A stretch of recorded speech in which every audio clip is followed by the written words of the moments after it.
चलिए बच्चों, स्वागत है आपका इजी लर्निंग की एक नई वीडियो में। आज हम करने वाले हैं 12th क्लास का इकोनॉमिक्स का सैम्पल पेपर सॉल्व। जिस भी बच्चे ने चैनल को अब तक सब्सक्राइब नहीं किया है, मेरी सभी से रिक्वेस्ट है, प्लीज चैनल को सब्सक्राइब कीजिए, वीडियो को लाइक कीजिए, अपने ज्यादा से ज्यादा दोस्तों के साथ में से शेयर कीजिए। चलिए बच्चों, बिना किसी देरी के अब हम शुरू करने वाले हैं हमारा इकोनॉमिक्स का सैम्पल पेपर। चलिए, फर्स्ट क्वेश्चन है बच्चों, read the following statement carefully and choose the correct alternative from the following. ठीक है, अब देखते हैं बच्चों। स्टेटमेंट 1 कह रहा है कि बैंक डिपॉजिट जो भी सेंट्रल बैंक के साथ करती है वो नैरो मनी का पार्ट नहीं है। बिल्कुल, क्योंकि रिजर्व है तो नैरो मनी का पार्ट नहीं होता। फिर कह रहा है currency notes and coins are the most liquid components of the measure of money supply. Currency notes और मनी क्वाइंस होते हैं वो सबसे लिक्विड पार्ट होते हैं। बिल्कुल सही बात है, तो दोनों ही स्टेटमेंट बिल्कुल करेक्ट है। सेकंड क्वेश्चन की तरफ बढ़ेंगे बच्चों हम। सेकंड क्वेश्चन हमसे कह रहा है farmers in rural areas need credit for variety of reason, for dash they need long term credit. तो लॉन्ग टर्म क्रेडिट की जरूरत जमीन खरीदने वगैरह वगैरह के लिए होती है। या इस क्वेश्चन के अकॉर्डिंग देखें तो बच्चों, जैसे ट्रैक्टर खरीदना है, वेल डिगिंग करानी है, इसके अकॉर्डिंग। पर्सनल एक्सपेंडिचर नहीं, परचेज ऑफ सीड्स नहीं, सिर्फ सी आंसर हो जाएगा हमारा करेक्ट। नेक्स्ट क्वेश्चन की तरफ बढ़ते हैं बच्चों। नेक्स्ट क्वेश्चन, क्वेश्चन नंबर 3 हमसे कह रहा है इनमें से कौन सा कंपोनेंट है जो कि क्वालिटी ऑफ एजुकेशन को इंश्योर नहीं करता। टीचर एंड स्टूडेंट रेशियो बिल्कुल करता है। स्कूल ईयर ऑफ स्कूलिंग ये भी करता है। ग्रॉस एनरोलमेंट रेशियो, यहाँ रेशियो होगा, ये भी करता है। लाइफ एक्सपेक्टेंसी हेल्थ को करता है, ना कि एजुकेशन को, तो यही आंसर गलत हो जाएगा। नेक्स्ट क्वेश्चन की तरफ करते हैं बच्चों। नेक्स्ट क्वेश्चन की तरफ अगर हम आगे बढ़ेंगे तो क्वेश्चन नंबर 4, और आप याद रखिएगा जब आपको क्वेश्चन ना आता हो तो आप इसी एलिमिनेशन मेथड की मदद से क्वेश्चन का आंसर फाइंड आउट कर सकते हो। ठीक है, एलिमिनेशन मेथड एक ऐसा मेथड होता है जिसमें हमें जो आंसर पता है कि ये नहीं हो सकते उन्हें अलग करते जाओ। नेक्स्ट क्वेश्चन की तरफ बढ़ते हैं बच्चों। नेक्स्ट क्वेश्चन कह रहा है dash is are the component of M1। M1 का कंपोनेंट क्या है? तो बच्चों M1 में C plus DD plus OD आता है। ठीक है, तो इसमें देखते हैं टाइम डिपॉजिट नहीं आता, बिल्स ऑफ एक्सचेंज नहीं आता, ट्रेजरी बिल नहीं आता, तो नन ऑफ दीज आंसर हो जाएगा। ठीक है, नेक्स्ट क्वेश्चन की तरफ बढ़ते हैं। Loans offer by commercial bank, अगर लोन ऑफर कर रही है कॉमर्शियल बैंक तो मार्केट में पैसा डाल रही है, पैसा डाल दिया तो मनी सप्लाई बढ़ जाएगी, increase, A answer. Next question है, क्वेश्चन नंबर 6 है स्टेटमेंट 1। स्टेटमेंट 1 की तरफ बढ़ते हैं तो revaluation and depreciation are the component of fixed exchange rate. बच्चों, फिक्स्ड एक्सचेंज रेट सिस्टम वो सिस्टम होता है जिसमें गवर्नमेंट कंसीडर करती है, डिसाइड करती है कि फॉरेन एक्सचेंज के क्या रेट होंगे। रीवैल्यूएशन इसका पार्ट होता है लेकिन डेप्रिसिएशन इसका पार्ट नहीं होता। कह रहा है रीवैल्यूएशन की वजह से इंपोर्ट बढ़ जाता है, डेप्रिसिएशन की वजह से एक्सपोर्ट बढ़ जाता है। बिल्कुल सही। डॉलर की वैल्यू जितनी ज्यादा, देखो जरा ध्यान से देखना, कम होती जाएगी, हमारा पैसा उतना मजबूत होगा, हम इंपोर्ट उतना ज्यादा करेंगे। और डॉलर की वैल्यू जितनी ज्यादा बढ़ेगी, पैसा हमारा उतना कमजोर हो जाएगा और हमारा फिर एक्सपोर्ट बढ़ेगा, क्योंकि इंटरनेशनल मार्केट में हमारे गुड्स सस्ते पड़ेंगे। तो इसका सिर्फ स्टेटमेंट 2 करेक्ट है, स्टेटमेंट 1 फॉल्स है। क्वेश्चन नंबर 7 की तरफ बढ़ते हैं बच्चों। क्वेश्चन नंबर 7 कह रहा है India is experiencing high infant mortality rate. ठीक है, तो हाई इन्फेंट मोर्टिलिटी रेट का मतलब क्या होता है बच्चों? हाई इन्फेंट मोर्टिलिटी रेट का मतलब होता है 1000 बच्चे जो पैदा हुए हैं उनमें से कितने बच्चे 1 साल से पहले मर जाएंगे। तो इसके according C answer, death of child before completing 1 year पर 1000 लाइव बर्थ्स। नेक्स्ट क्वेश्चन की तरफ बढ़ते हैं। क्वेश्चन नंबर 8 हमसे कह रहा है कि मैचिंग है, इसमें करेक्ट पेयर को चुनना है। डेप्रिसिएशन विद टाइम्स, यानी ऐसी चीज जो टाइम के साथ कम हो जाती है, physical capital. Promote innovation and invention, human capital, बिल्कुल सही है। Causes and consequence of human development, economic growth. Economic growth उसका कॉजेज भी है और कॉन्सिक्वेंस भी है, आंसर हो जाएगा D, all of these. Next question की तरफ बढ़ते हैं। क्वेश्चन नंबर 9 कह रहा है IPR 1956 में शेड्यूल बी में कौन सी इंडस्ट्रीज आती हैं? ए में आती है पब्लिक इंडस्ट्री, बी में आती है ज्वाइंट, सी में आती है प्राइवेट। तो बी में आती है, शेड्यूल बी में आती है ज्वाइंट, यानी C answer, public and private sector companies working together. Question number 10 कह रहा है बच्चों Gujarat has a success story organizing milk cooperative. ठीक है, बिल्कुल सही है, आनंद की बात कर रहे हैं कि यहाँ पे दूध बहुत ज्यादा प्रोडक्शन का बढ़ गया, अमूल वगैरह की बात हो रही है। तो ये इसका किससे लेना देना है? व्हाइट रेवोल्यूशन और ऑपरेशन फ्लड दोनों एक ही बात होती है, दूध के प्रोडक्शन को बढ़ाना, यानी सी आंसर हो जाएगा both A and B. Question number 11 की तरफ बढ़ते हैं बच्चों। क्वेश्चन नंबर 11 कह रहा है कि अगर लीगल रिजर्व रेशियो 20 से बढ़ के 25 हो गया तो मनी मल्टीप्लायर कितना होगा? तो के की वैल्यू पहले थी 1/LRR, पहले लगाओ 20% पर, 1/20% हटाओगे ऊपर 2 जीरो, पहले थी 5, अब हो गई के equal to 1/LRR equal to 1/25 और सॉल्व करेंगे, ऊपर 2 जीरो लगाएंगे 4, तो 5 से बढ़ के 4, तो बी आंसर हो जाएगा। नेक्स्ट क्वेश्चन की तरफ बढ़ते हैं, क्वेश्चन नंबर 12। क्वेश्चन नंबर 12 कह रहा है, देखो बच्चों इस तरीके के क्वेश्चन में सबसे इंपॉर्टेंट चीज पढ़ना लास्ट वाला सेंटेंस। कह रहा है कि जो कॉमर्शलाइजेशन एग्रीकल्चर की इसने डिटोरिएट कर दी किसानों की जिंदगी, इनमें से किस रीजन की वजह से। बच्चों आज मैं पहली वीडियो जो दिन में बना रहा हूँ, आपको पीछे बैकग्राउंड में शोर सुनाई देता रहेगा, उसके लिए मैं पहले से सॉरी बोल रहा हूँ। मैं रात को हमेशा 2 बजे 1 बजे वीडियो बनाता हूँ, तभी शांति हो पाती है, तो आपको ये थोड़ा सा टॉलरेट करना पड़ेगा, ध्यान रखिएगा। तो क्वेश्चन कह रहा है कि जो ब्रिटिशर्स हैं, ब्रिटिशर्स की बात कर रहे हैं, ब्रिटिशर्स ने फोर्स किया फार्मर्स को ताकि वो क्रॉप्स को ग्रो कर सकें ब्रिटिश इंडस्ट्रीज के बेसिस पर, बिल्कुल सही। इंडियन फार्मर्स सब्सिस्टेंस खेती क्या करते थे सेल्फ कंजप्शन के लिए, तो फोर्स कॉमर्शलाइजेशन हुआ तो ये भी नहीं उगा पा रहे, बिल्कुल सही। आंसर हो जाएगा सी। ठीक है बच्चों, इसका आंसर फिर बनेगा सी। क्वेश्चन नंबर 13, क्वेश्चन नंबर 13 से शुरू करेंगे।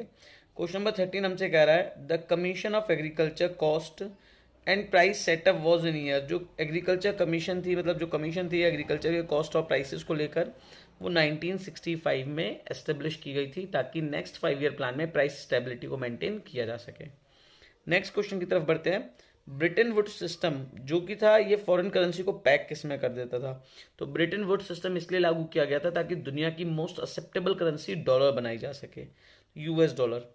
इसके बाद नेक्स्ट क्वेश्चन कह रहा है कि स्टेटमेंट 1 है, as per the legal definition money it has only solve the medium of exchange, बिल्कुल गलत भाई, इसने सारी की सारी प्रॉब्लम सॉल्व कर दी।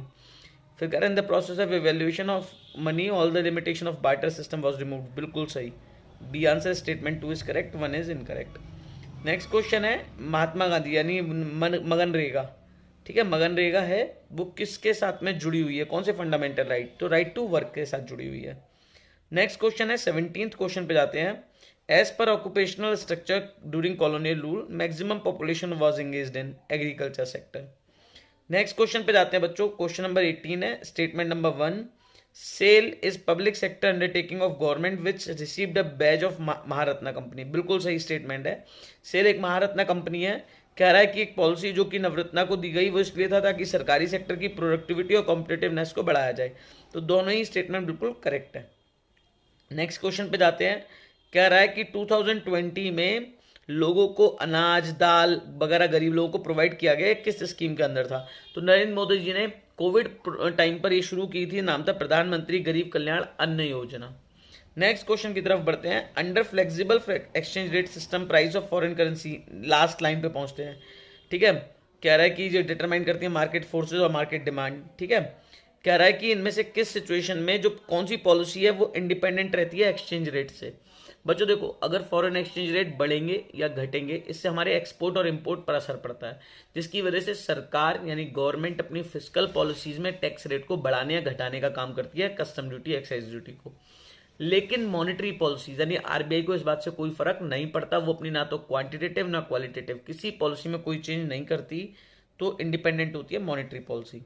नेक्स्ट क्वेश्चन 21 है। कह रहा है कि किस टाइप का जो बजट है, इसमें इस comprise of all the components of budget, जिसमें बजट के सारे कंपोनेंट्स आते हैं, ठीक है। तो वो होता है बच्चों फिस्कल डेफिसिट। देखो प्राइमरी डेफिसिट में इंटरेस्ट पेमेंट नहीं आता, रेवेन्यू डेफिसिट में कोई कैपिटल चीज नहीं आती, लेकिन फिस्कल डेफिसिट में सब कुछ आता है। नेक्स्ट क्वेश्चन है 22।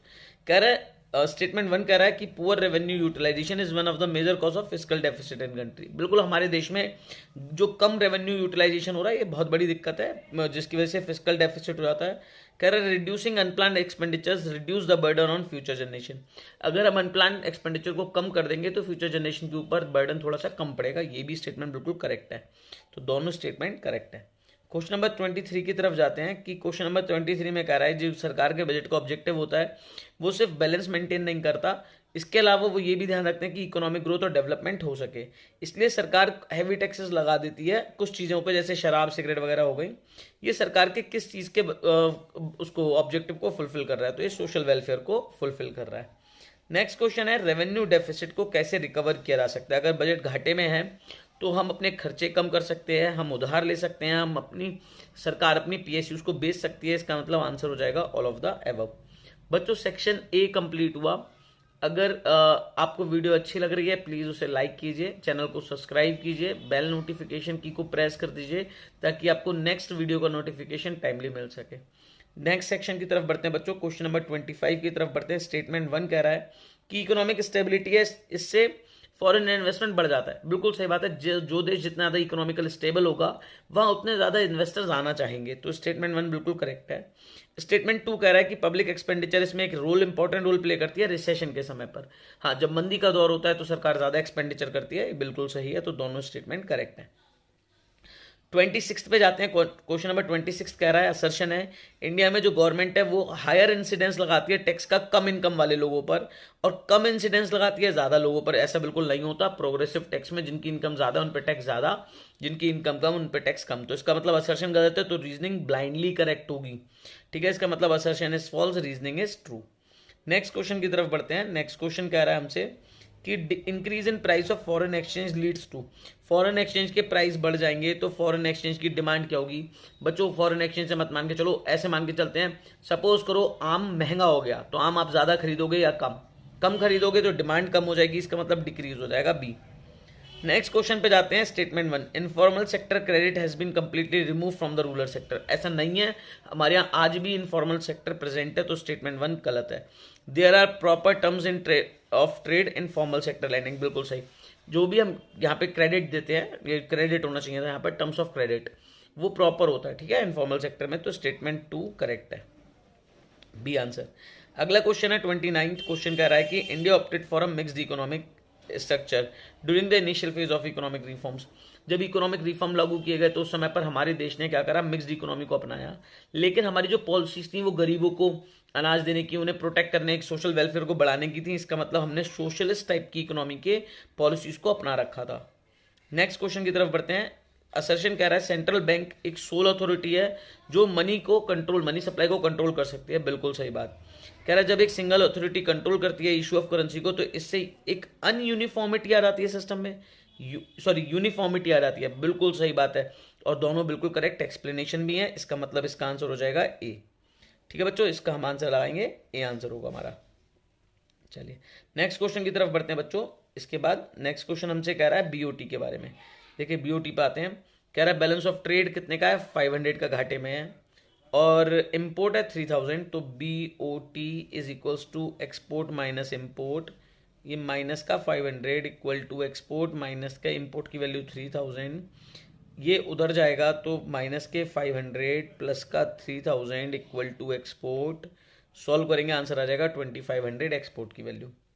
नेक्स्ट क्वेश्चन की तरफ बढ़ते हैं बच्चों। सेशन रीजनिंग का क्वेश्चन है। क्वेश्चन कह रहा है फिस्कल डेफिसिट इंडिया में 2020 में था, जनरली इसका रीजन था अनप्लान्ड रेवेन्यू एक्सपेंडिचर। बिल्कुल कोविड आ गया था ना, सरकार को वैक्सीनेशन पर, लोगों को खाने पीने पर पैसा खर्च करना पड़ रहा था। फिर कह रहा है कि रेवेन्यू डेफिसिट एक इंपॉर्टेंट कंपोनेंट है इंडिया के बजट डेफिसिट का, हर बजट में। दोनों ही स्टेटमेंट बिल्कुल करेक्ट है, लेकिन दोनों का आपस में कोई रिलेशन नहीं है, बी आंसर हो जाएगा। नेक्स्ट क्वेश्चन पे बढ़ते हैं। Question number 33। क्वेश्चन नंबर 33 हमसे कह रहा है बच्चों कि अल्टरनेटिव मार्केटिंग जो चैनल्स हैं ये एक इंपॉर्टेंट कंपोनेंट होते हैं एग्रीकल्चर मार्केटिंग के, बिल्कुल सही बात है। अल्टरनेटिव जिन्हें हम अरे ऑफ होप भी बोलते हैं, ठीक है ना, तो अरे ऑफ होप होती हैं, किसानों को इनकम बढ़ाने में मदद करते हैं। जैसे बिग बाजार हो गया, अपनी मंडीज हो गया, उजाबर संडीज हो गया, ठीक है। तो इस तरीके से agriculture marketing help gate fair price, बिल्कुल सही है। स्टेटमेंट 2 भी बिल्कुल करेक्ट है, तो इसका मतलब both statement are correct. Next question कह रहा है कि इनमें से कौन सा इनकरेक्टली मैच्ड है। देखते हैं बच्चों। डुअल पॉलिसी डिइंडस्ट्रियलाइजेशन सही है, land tenure system stagnation of agriculture बिल्कुल सही है, इंफ्रास्ट्रक्चर डेवलपमेंट सुएज कैनाल खुली थी इजिप्ट में, इसका इंडिया के इससे क्या लेने देना है, तो ये गलत है, सी गलत हो जाएगा। नेक्स्ट क्वेश्चन की तरफ बढ़ते हैं बच्चों हम। नेक्स्ट क्वेश्चन है हमारा subsidies are economic help given to encourage farmers. Subsidies वो इकोनॉमिक हेल्प होती है जो फार्मर्स को इनकरेज करती है, बिल्कुल सही स्टेटमेंट है। सब्सिडीज लीड्स टू मिसयूज और ओवरयूज ऑफ रिसोर्स, सब्सिडीज से रिसोर्सेज का मिसयूज भी होता है, बिल्कुल सही है, लेकिन दोनों में ऊपर कोई कनेक्शन नहीं है, इसका मतलब आंसर हो जाएगा बी। ठीक है, नेक्स्ट क्वेश्चन की तरफ बढ़ेंगे बच्चों। क्वेश्चन नंबर 36 हमसे कह रहा है कि इनमें से कौन सा रूरल बैंकिंग में फॉर्मल सोर्स नहीं है, ठीक है, जिसको गवर्नमेंट कंट्रोल नहीं कर रही। तो कॉमर्शियल बैंक को करती है, रीजनल को करती है, एलडीबीज को करती है, लेकिन नॉन बैंकिंग फाइनेंशियल कंपनीज को नहीं करती, तो यही आंसर हो जाएगा। क्वेश्चन नंबर 37 की तरफ बढ़ते हैं बच्चों। क्वेश्चन नंबर 37 हमसे कह रहा है कि सेंट्रल बैंक मेंटेन करती है फॉरेन एक्सचेंज रिजर्व को, बिल्कुल सही बात है। कह रहा है buying and selling of foreign exchange by central bank influences the exchange rate, ये एक्सचेंज रेट पर असर डालता है, बिल्कुल सही बात है। दोनों ही स्टेटमेंट बिल्कुल करेक्ट है और करेक्ट एक्सप्लेनेशन दे रहे हैं, तो ए आंसर हो जाएगा। कह रहा है इनमें से किसको कंसीडर करेंगे ग्रीन रेवोल्यूशन के एडवांटेज के रूप में, कि ग्रीन रेवोल्यूशन का क्या एडवांटेज है। फूड सेल्फ सफिशिएंसी आई, बिल्कुल सही। इसने रीजनल वेरिएशंस को कम कर दिया, बिल्कुल गलत, बढ़ा दिया। और इनकम इनइक्वालिटी को कम कर दिया, बिल्कुल गलत, और बढ़ा दिया। अमीर किसान और अमीर हो गया, गरीब किसान गरीब हो गया। नेक्स्ट क्वेश्चन की तरफ बढ़ते हैं। Due to lack of dash in rural areas the marginal farmer suffer the most. गांव में इरिगेशन की कमी है, स्टोरेज की कमी है, फाइनेंस की कमी है, इस वजह से छोटा किसान हमेशा सफर करता है। तो आंसर हो गया D, all of these. Next question कह रहा है कि इनमें से कौन सा ट्रू है एडवांटेज ऑफ ग्लोबलाइजेशन प्रोसेस को लेकर। ठीक है, ग्लोबलाइजेशन ने क्या करा, मार्केट का एक्सपेंशन कर दिया, बिल्कुल सही। वीकनिंग ऑफ सोशल सेफ्टी, अच्छा कह रहा है नॉट ट्रू, सॉरी, कह रहा है इनमें से कौन सा ट्रू नहीं है। तो इसने एक्सपेंशन बढ़ा दिया, ग्रेटर चॉइस बढ़ा दी, लेकिन सोशल सेफ्टी को घटा दिया, ये बिल्कुल गलत। ठीक है, तो यही गलत हो जाएगा हमारा। नेक्स्ट है, इनमें से मैचिंग पूछिए हमसे। Great generates both economic and social benefit. ठीक है, दूसरा है मिनिमम बेसिक नीड्स, तीसरा है हॉर्टिकल्चर। हॉर्टिकल्चर बच्चों सस्टेन सोर्स ऑफ लिविंग है, बिल्कुल ठीक। और इकोनॉमिक और सोशल बेनिफिट को ह्यूमन कैपिटल बढ़ाता है, और मिनिमम बेसिक नीड डायमेंशन है पॉवर्टी का। आंसर आप खुद से लगाइएगा, आंसर 3 2 1 करके, ठीक है, सॉरी 2 3 1 कर। नेक्स्ट क्वेश्चन की तरफ जाते हैं। क्वेश्चन नंबर 42 कह रहा है हमसे कि इनमें से कौन सा इनकरेक्ट है। जीडीपी इकोनॉमिक ग्रोथ को दिखाती है, बिल्कुल सही। Human capital human development positively जुड़े हैं, बिल्कुल सही। नॉलेज और स्किल दो इंपॉर्टेंट कंपोनेंट है ह्यूमन कैपिटल फॉर्मेशन के, बिल्कुल गलत। हेल्थ एंड एजुकेशन है, तो ये गलत है, सी। ठीक है, नेक्स्ट क्वेश्चन की तरफ बढ़ते हैं। 43 क्वेश्चन 43 हमसे कह रहा है कि import substitution industrialization control the growth of foreign industries in India. Import substitution ने क्या इंडस्ट्रीज की ग्रोथ को कंट्रोल करा? नहीं, बाहर से आने वाले गुड्स के इंपोर्ट को कंट्रोल करा। तो असर्शन गलत है, और जब भी असर्शन गलत तो ब्लाइंडली कर दीजिए assertion is false, reasoning is true. Next question की तरफ बढ़ते हैं बच्चों। क्वेश्चन नंबर 44 करंट अफेयर से क्वेश्चन है। 2020 में बहुत सारे कंट्रीज थे जिन्होंने एक दूसरे की मदद करी थी, एक दूसरे को दवाइयाँ दी थी, दवाइयों के इक्विपमेंट्स दिए, वैक्सीनेशन दिया। ये किस तरीके का बीओपी का है? Exports of goods. ठीक है, यहाँ पे गुड्स को एक्सपोर्ट इंपोर्ट किया जा रहा है, ए आंसर। असर्शन रीजनिंग का नेक्स्ट क्वेश्चन है। इंडिया ने हाइपर इन्फ्लेशन की सिचुएशन को फेस करा 1991 में। हाइपर इन्फ्लेशन होता है बहुत ज़्यादा महंगाई बढ़ जाना। क्यों? क्योंकि इससे हमारे जो पैसे की परचेजिंग पावर थी वो कम हो गई थी, बिल्कुल सही है असर्शन। रीजनिंग कह रही है कि जो गल्फ कंट्रीज थे वहाँ कॉन्फ्लिक्ट हो गया था, इस वजह से इंडिया को इकोनॉमिक रिफॉर्म की जरूरत पड़ी, बिल्कुल सही। गल्फ कंट्रीज में वॉर था जिसकी वजह से आने वाला पेट्रोल और महंगा पड़ रहा था, जिसकी वजह से मजबूरी में हमें इकोनॉमिक रिफॉर्म लगाना पड़ा। दोनों ही स्टेटमेंट बिल्कुल करेक्ट और करेक्ट एक्सप्लेनेशन दे रहे हैं। नेक्स्ट क्वेश्चन है, अंडर एम्प्लॉयमेंट और unemployment have been major cause of poverty, बिल्कुल सही बात। Per capita availability of land cultivation in country decline owing to rising population, बिल्कुल सही। दोनों स्टेटमेंट सही है लेकिन दोनों आपस में जुड़े हुए नहीं हैं, तो बी आंसर। नेक्स्ट क्वेश्चन की तरफ बढ़ते हैं। नेक्स्ट क्वेश्चन कह रहा है assertion effective use of physical capital depends upon continuous training of human capital. अगर हम फिजिकल कैपिटल का इफेक्टिव यूज तभी कर पाएंगे जब हम कंटिन्यूअस ह्यूमन कैपिटल ट्रेनिंग देंगे, बिल्कुल सही। ऑन द जॉब ट्रेनिंग इसलिए दी जाती है ताकि मॉडर्न मशीन का इस्तेमाल आसानी से किया जा सके। फिर कह रहा है हर कंट्री में मेथड होता है जो प्रोडक्शन टेक्निक का बिल्कुल अलग अलग होता है, जिसके लिए टेक्नोलॉजिकल अपग्रेडेशन होता रहता है, तो बिल्कुल सही। इसी वजह से तो हमें ऑन द जॉब ट्रेनिंग चाहिए, तो आंसर ए हो जाएगा। नेक्स्ट क्वेश्चन की तरफ बढ़ते हैं बच्चों। नेक्स्ट क्वेश्चन कह रहा है हमें एक चार्ट दे रखा है, इसे ऑब्जर्व करके बताना है इनमें से किस कंट्री का 2017 से 18 के बीच में एचडीआई कम हुआ है। इंडिया का इंप्रूव हो गया, ठीक है, जैसे जैसे जितना नंबर कम होगा वो उतना इंप्रूव है, तो डिटोरिएट नहीं हुआ। अफगानिस्तान का डिटोरिएट हो गया, देखो 168 से 170, तो यही आंसर हो जाएगा, अफगानिस्तान का डिटोरिएट हुआ। देखो मालदीव्स का देखो 101 से 104, अरे ये भी डिटोरिएट हुआ है, देखो ये भी डिटोरिएट हुआ, तो मालदीव्स का भी हुआ, तो आंसर हो गया D, both B and C. Next question की तरफ बढ़ते हैं। सेक्शन सी पर पहुंचते बच्चों, सेक्शन बी कंप्लीट हो गया। आपको इसमें भी 22 में से 18 क्वेश्चन करने थे। जिस किसी को भी वीडियो में समझ में आता है, मेरे पढ़ाए हुए तरीके से समझ में आता है, आप चाहते हो कि मैं टर्म 2 में आपको ऑनलाइन पढ़ाऊँ यूट्यूब पर, फ्री ऑफ कॉस्ट चलेगा सब कुछ, मैं आपको यूट्यूब पे परमानेंट क्लासेस दूंगा, लेकिन सिर्फ एक कंडीशन पे कि टर्म 2 से पहले मेरे 1000 सब्सक्राइबर्स कंप्लीट होने चाहिए। अगर मेरे 1000 सब्सक्राइबर्स कंप्लीट होते हैं तो मैं टर्म 2 में बच्चों फ्री ऑफ कॉस्ट यूट्यूब पर ट्यूशंस दूंगा इको की, ठीक है। तो प्लीज़ चैनल को सब्सक्राइब कर दीजिए, इससे मेरे को भी बेनिफिट है और आपको भी बेनिफिट है। नेक्स्ट क्वेश्चन पे जाते हैं कि current account surplus indicate which of the following. Current account surplus, देखो बच्चों बैलेंस ऑफ ट्रेड में जब भी सरप्लस की बात आएगी तो क्रेडिट साइड डेबिट साइड से ज़्यादा होना चाहिए, ठीक है। तो credit side exceeds the debit side, ठीक है। 50th पे जाते हैं कि इनमें से कौन सा मेजर कॉज है करंट अकाउंट के सरप्लस होने का। हमारा ट्रेड डेफिसिट कम हो जाए, सही बात। हमारी इंपोर्ट की डिमांड कम हो जाए, बिल्कुल सही बात। हमारा एक्सपोर्ट इनविजिबल बढ़ जाए, ये भी बिल्कुल सही बात। तो इन सबसे हमारा करंट अकाउंट सरप्लस हो जाएगा। All of these answer. फिर कह रहा है 51वां क्वेश्चन कह रहा है करंट अकाउंट कैसा कॉन्सेप्ट है बेटा। करंट अकाउंट को हम पूरे साल में नापते हैं और जब भी किसी चीज़ को पीरियड ऑफ टाइम में नापते हैं तो वो फ्लो कॉन्सेप्ट होता है, बी आंसर। 52वां क्वेश्चन कह रहा है पोर्टफोलियो इन्वेस्टमेंट जो कि अब्रॉड से आ रहा है, ये क्रेडिट साइड में रखा जाता है कैपिटल के। देखो पैसा आ रहा है तो क्रेडिट साइड, और हमें कभी लुटालना पड़ेगा, ठीक है, उससे हमारी लायबिलिटी बढ़ रही है तो कैपिटल अकाउंट में आता है, बिल्कुल सही है। कह रहा है सरप्लस अगर कैपिटल और करंट अकाउंट दोनों में होगा तो इससे फॉरेन एक्सचेंज रिजर्व बढ़ जाएगा, ये भी बिल्कुल सही बात है, लेकिन दोनों एक दूसरे से रिलेटेड नहीं है, तो बी आंसर। नेक्स्ट क्वेश्चन कह रहा है फॉरेन डायरेक्ट इन्वेस्टमेंट को बीओपी के किस अकाउंट में रखा जाता है। फॉरेन डायरेक्ट इन्वेस्टमेंट जो भी होगा वो कैपिटल अकाउंट में आएगा। नेक्स्ट क्वेश्चन है कि ट्रेड डेफिसिट है, ये इंडिकेट कर रहा है कि हमारा सर्विसेज का इंपोर्ट ज़्यादा है और एक्सपोर्ट कम है। नहीं बच्चों, ये गलत बात है, क्योंकि बैलेंस ऑफ ट्रेड में गुड्स एंड सर्विसेज दोनों आती हैं, तो असर्शन गलत, स्टेटमेंट 1 गलत। फिर कह रहा है statement 2 a trade deficit need not to be necessarily to balance of payment deficit. अगर बीओटी घाटे का है तो ऐसा हर बार जरूरी नहीं है कि बीओपी भी घाटे में जाएगा, तो स्टेटमेंट 2 बिल्कुल करेक्ट है, तो statement 2 is correct, statement 1 is incorrect. Next पे जाते हैं बच्चों। नेक्स्ट क्वेश्चन हमसे कह रहा है कि इंडिया में ग्रीन रेवोल्यूशन के फादर कौन थे। MS स्वामीनाथन थे। ग्रीन रेवोल्यूशन को हम किस नाम से जानते हैं। गोल्डन नहीं, हॉर्टिकल्चर है। मिल्क नहीं, दूध। वाइट है, वीट, बिल्कुल सही आंसर हो गया।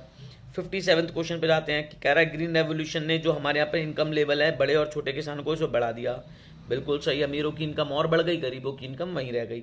जो मॉडर्न फार्मिंग मेथड है ये काफ़ी एक्सपेंसिव होता है, इसीलिए जो छोटे किसान है वो उसे अडॉप्ट नहीं कर सकते। यही बिल्कुल इसका करेक्ट एक्सप्लेनेशन है, यानी ए आंसर हो जाएगा ब्लाइंडली, ठीक है।